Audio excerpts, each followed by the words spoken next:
अध्यात्म विज्ञान कोई धर्म या संप्रदाय नहीं है, ये स्पिरिचुअल साइंस है जो कुदरत के कानून पर आधारित है।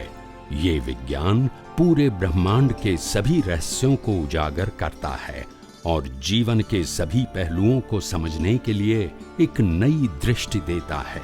इसी को आर्ट ऑफ विजन कहते हैं, दुनिया को देखने की एक नई दृष्टि, जो अध्यात्म विज्ञानी परम पूज्य स्वामी श्री कमलेशानंद जी के निर्देशन में सनातन सत्य का अनुसंधान कर हमारे जीवन को प्रकाशित करे। जय सच्चिदानंद। तो हर बात को हमको यथार्थ रूप से समझना पड़ेगा। ऐसे गोल गोल समझेंगे तो कोई फायदा नहीं।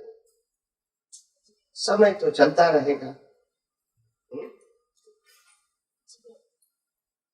हर व्यक्ति कहती है कि हम ये काम करते हैं तो थक जाते हैं, बोलते हैं तो मुंह थक जाते हैं, चलते हैं तो पांव थक जाते हैं, हाथ से काम करते हैं तो हाथ थक जाते हैं, आंखों से टीवी देखते हैं, मोबाइल देखते हैं, आंखें थक जाती हैं, दिमाग बहुत चलाते हैं तो दिमाग थक जाता है।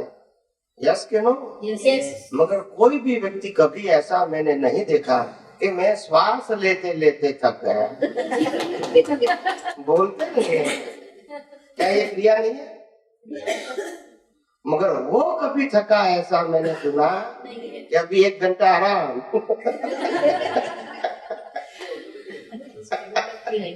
देखो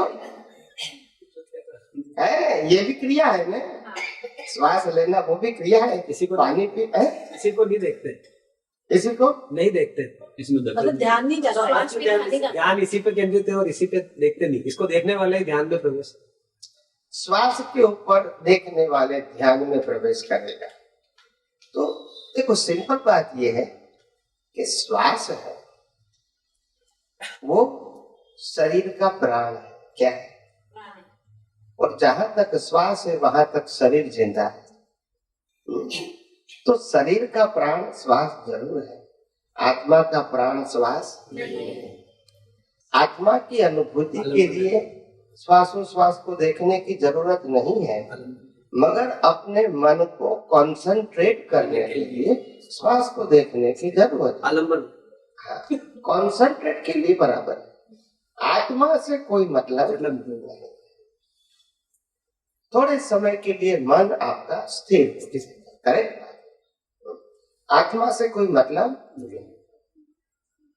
तो मन को स्थिर करना चाहिए कि नहीं करना चाहिए? आप इसके मालिक है तो करना चाहिए। श्वास के तो मालिक नहीं है ना। तो मन के मालिक है नहीं, तो फिर क्यों करना है? नहीं करना। मालिक नहीं है तो फिर क्यों करेंगे? नहीं लेवा तो हमसे क्या मतलब है?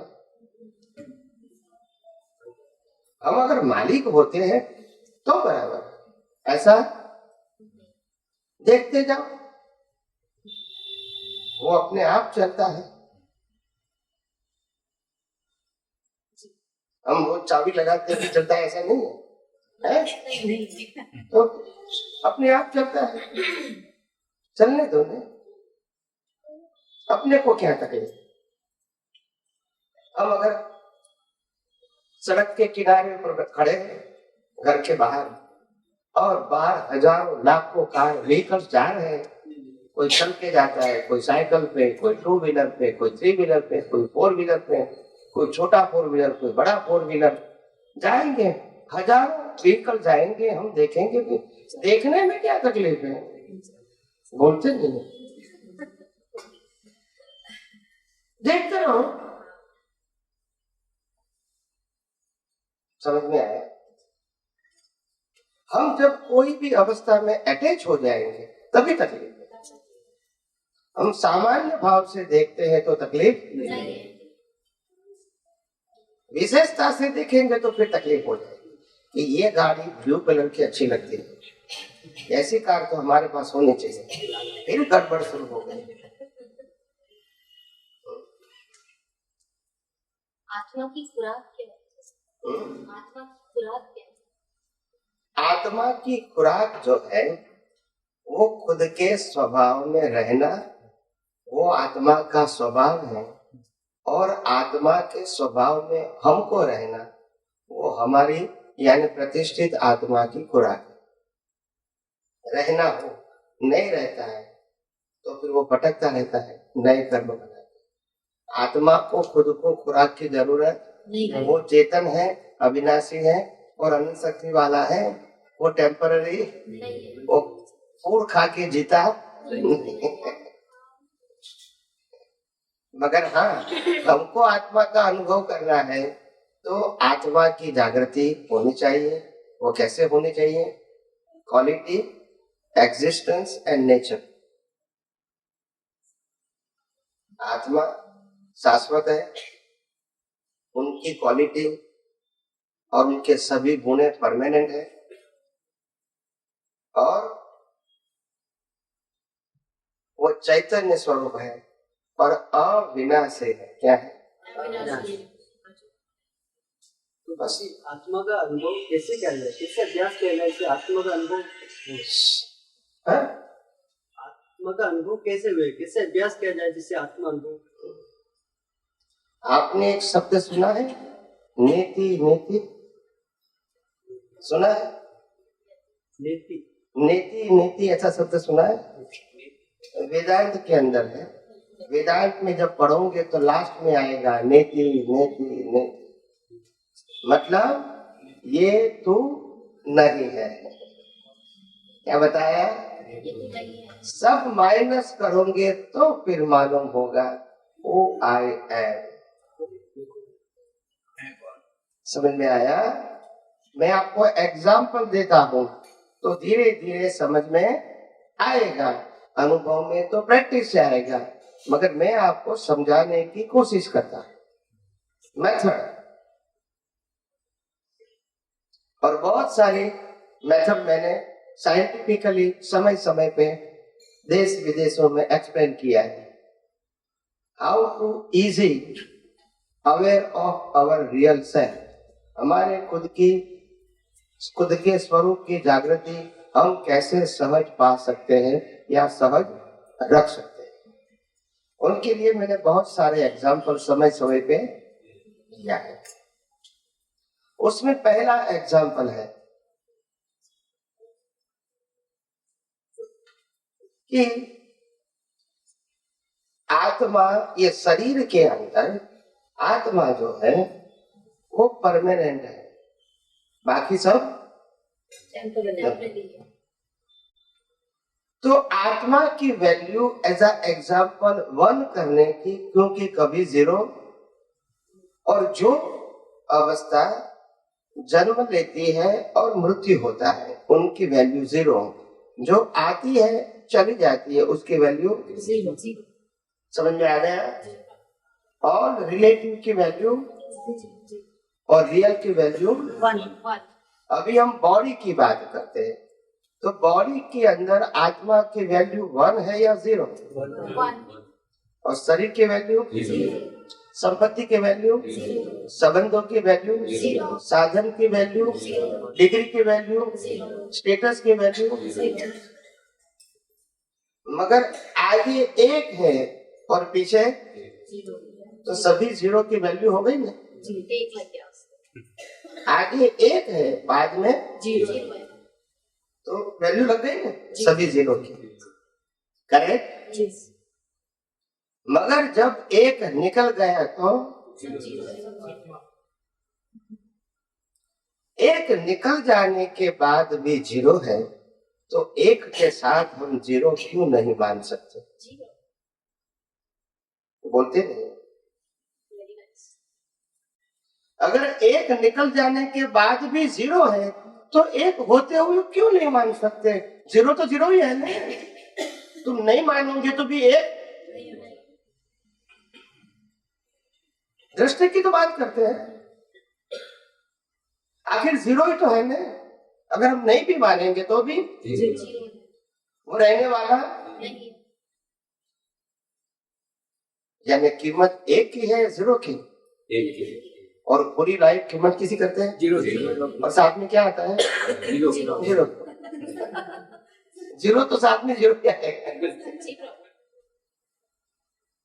यही तो समझना है। समझ में आया? दूसरा एग्जाम्पल है centre and circle. Centre and circle कोई भी सर्कल सेंटर के बिना होता है? बोलिए। नहीं मगर सर्कल छोटा बड़ा हो सकता है और सर्कल का उत्पत्ति और नाश भी हो सकता है, सेंटर वही का। तो हमारे शरीर में आत्मा वो सेंटर है और बाकी अवस्था सब सर्कल है, उत्पन्न होती है और जन्म और मृत्यु वो भी सर्कल है और आत्मा सेंटर शरीर रहे या न रहे, आत्मा तो सेंटर कभी खत्म, सर्कल उत्पन्न भी होगा और नाश भी। तो हमको वैल्यू सर्कल की करनी है या सेंटर की? और करते हैं। समझ में आता है कि नहीं?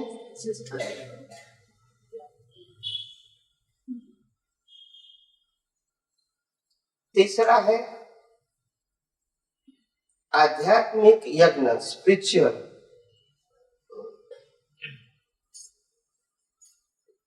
यज्ञ में हम क्या करते हैं?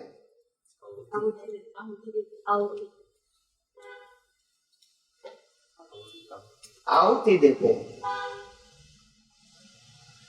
आहुति का मतलब मीनिंग क्या है? आहुति क्यों देते हैं? छोड़ते त्याग करते हैं? छोड़ते त्याग करते क्यों त्याग करते हैं? हैं? वो हमारा है ही। तो ये भी कहा हमारे, उनको भी स्वाहा कर दो। वैसे भी एक दिन तो करना ही है। और जब तक 1 है तब तक तो नहीं, जब 0 हो जाएगा तो नहीं, 0 नहीं, कहने का मतलब है स्वाहा करने का मतलब फिजिकल फॉर्म में स्वाहा करने की जरूरत नहीं है, मगर ज्ञान दर्शन से स्वाहा करना है, क्योंकि हम शरीर है नहीं, शरीर को चलाने वाले नहीं है। तो फिर हम शरीर नहीं है और कोई शरीर को गाली देता है, क्या देता है? गाली। तो हमको कहना है स्वाहा, मैं शुद्धात्मा हूँ। कोई कहता है तुम जैन हो तो स्वाहा, मैं शुद्धात्मा हूँ। कोई कहता है तुम स्त्री हो, कहो स्वाहा, मैं शुद्धात्मा। कोई कहता है तुम पढ़े लिखे हो, अनपढ़ हो, स्वाहा, मैं शुद्धात्मा हूँ। क्योंकि ये टाइटल इसको लगता है, मेरे को तो मैं क्या करता हूँ? दिलीप को क्या करता हूँ? कोई कहेंगे तुम्हारे में अक्ल नहीं है, हम कहेंगे स्वाहा, क्योंकि मैं शुद्धात्मा हूँ। अक्ल तो उसकी नहीं है, मेरे को कोई मतलब नहीं, तो मैं दिलीप को क्या करता हूँ? कोई कहते हैं तुम बुजुर्ग हो, हम कहेंगे स्वाहा, मैं शुद्धात्मा हूँ। शुद्धात्मा कभी बुजुर्ग नहीं। यानी दुनिया में जितनी भी रिलेटिव बिलीफ है, इनको क्या करना है? क्योंकि वो बिलीफ से मेरे को मतलब आध्यात्मिक यज्ञ। क्या बताया? जो आप नहीं है, जो आपका नहीं है, वो सभी बिलीफों को क्या करो? बहुत डिफिकल्ट है। डिफिकल्ट तो नहीं, बट व्यवहार में बहुत डिफिकल्ट है, क्योंकि व्यवहार में इस तरह से रहना बहुत मुश्किल है। क्या मुश्किल है? ये हर चीज को स्वाहा नहीं करोगे तो क्या होगा? होती नहीं, लेकिन होती नहीं ना। नहीं करोगे तो क्या होगा? चली जाएगी। मैंने बिलीफ को स्वाहा करने को कहा, वस्तु को स्वाहा करने को फिर क्या तकलीफ? सिर्फ बिलीफ को कर सकते हैं। यस, मैंने बिलीफ की तो बात कही, यस और नो। मैंने पहले भी क्या कहा? क्या स्वाहा करना है? बिलीफ को करना है। कोई कहता है तुम्हारी वाइफ है तो स्वाहा, बिलीफ को वाइफ को नहीं करना है। बोलते बिलीफ को स्वाहा करना है। शरीर बिलीफ के साथ जुड़ा है, आत्मा नहीं। और अगर हम शुद्ध आत्मा है तो वो बिलीफ को स्वाहा करो ताकि आपका कंसर्न बस। समझ में आया? तो ऐसा है, आया ना समझ में? तो ये आध्यात्मिक यज्ञ क्या बताया? आध्यात्मिक one and zero, centre and circle. तीसरा बताया आध्यात्मिक यज्ञ। जैसे ये अपन शास्त्रों में पढ़ते हैं कि जैसे अर्जुन माली थे, उन्होंने बहुत हिंसा की, उसके बाद भी उनको मोक्ष हुआ था। इतिहास में बहुत सारे ऐसे हैं जिन्होंने कुछ ऐसे किए हैं। जैसे रामायण में अपन ने आपने जैसे बताया था, भगवान श्री राम ने भी जैसे बहुत जनों का वध किया, फिर भी वो मोक्ष में गए थे। अर्जुन भी गए थे मोक्ष के अंदर। तो इस तरीके से अपने जीवन में अपने से भी बहुत सारी भूलें हुई होगी या होती रहती है, तो अपन भी मोक्ष में जा सकते हैं क्या? उनके जीवन में से क्या था कि वो मोक्ष में चले गए? सबसे बड़ी बात यह है, हम जिसको गलती कहते हैं, मन वचन काया की क्रियाओं को, अवस्थाओं को, वो गलती है ही नहीं, वो कर्मों की भुगतान है। और गलती कभी आध्यात्मिक दृष्टि कहो या कुदरती कानून की दृष्टि से कहो, तो गलती कभी मन वचन काया कर भी नहीं सकता है, करता भी नहीं है, कर सकता भी नहीं। गलती हमेशा मिथ्या ज्ञान, मिथ्या दर्शन से होता है। किससे होता है? मिथ्या ज्ञान।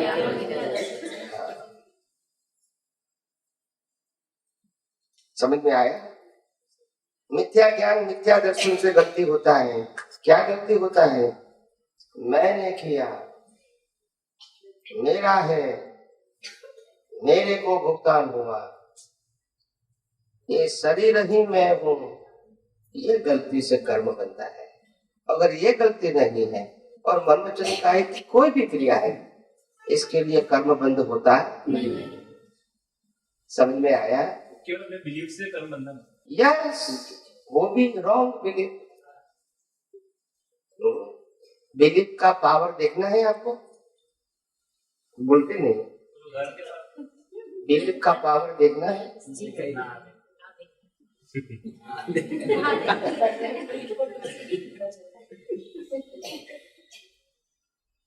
बिलीफ का पावर किसका?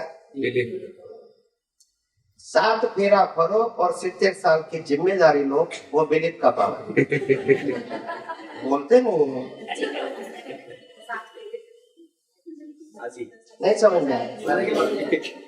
वो किसका पावर है? बिलीफ नहीं है तो नहीं। आप समझे तो बिलीफ का पावर क्या है? समझ में आया? आज तो बिलीफ निकल रही है, मगर वो बिलीफ अगर हमको सच्ची लगती है तो फिर नया कर्म।